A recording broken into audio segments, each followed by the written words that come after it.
Melbourne has just gone into a stage 4 lockdown under state of disaster powers that came into effect just this minute.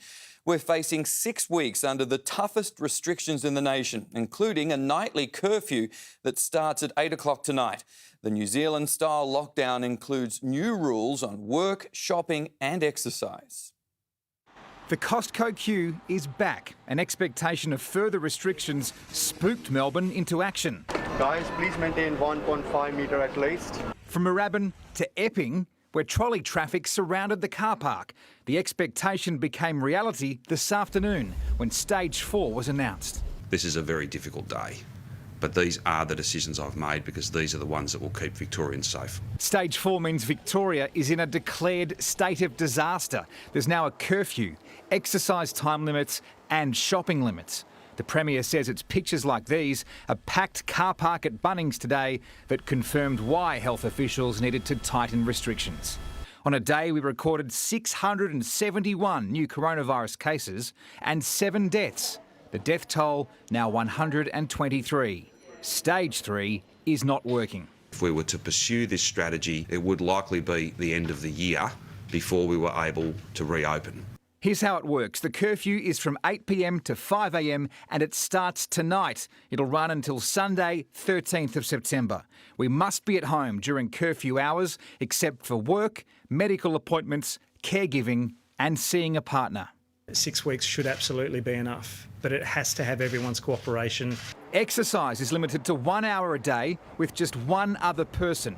And shopping is now limited to one person per household once a day within 5 kilometres of home. So, Point Cook residents can go to the outskirts of Altona Meadows, but not Werribee.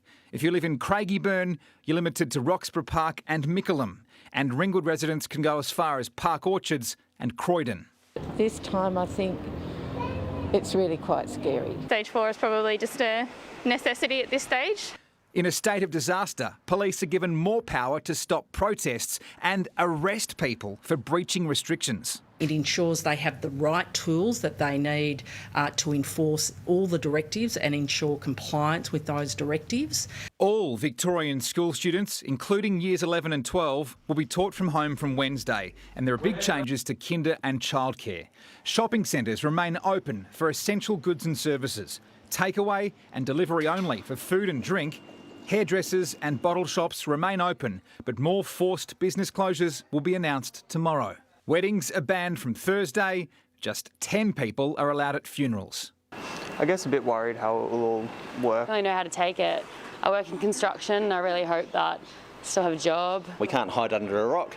Better to get through this as quickly as we can. The Premier says there'll be more funerals if the number of mystery cases grows. It's currently at 760, where the infected person has no idea where, how or from who they contracted coronavirus.